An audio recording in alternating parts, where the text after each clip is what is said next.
Well, students head back to school. Safety is at the top of many parents' minds, and scientists here at the Triangle want to make sure students are drinking safe water. CBS 17's Maggie Newland is digging deeper into a program aimed at making water safer and some simple steps that schools can take to make sure that their students are not exposed to lead.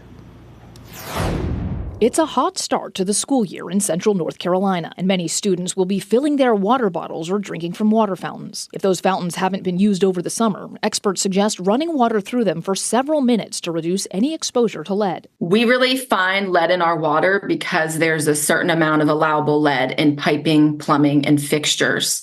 And so when you flush water, you pull out the older water that's been sitting and you bring in what would be water that's been moving through the distribution system. Jennifer Hopenick-Redman is the director of the Environmental Health and Water Quality Program at RTI International and the director of the Clean Classrooms for Carolina Kids program, which works with public schools across the state to check water samples for lead, and if a certain level is detected, provide a fix. We know that early childhood lead exposure affects kids in a lifelong way. And so this program is designed to make sure that we get the lead out of tap water today. While the program has not yet tested taps at all local schools, data shows 31% of schools tested so far in Cumberland County had at least one sink or fountain with lead levels that needed mitigation. Of the schools tested so far in Wake County, none had levels that required a fix, but more than 90% had at least one tap with a low level of lead detected. We do recommend no-cost clean water habits, and that's things like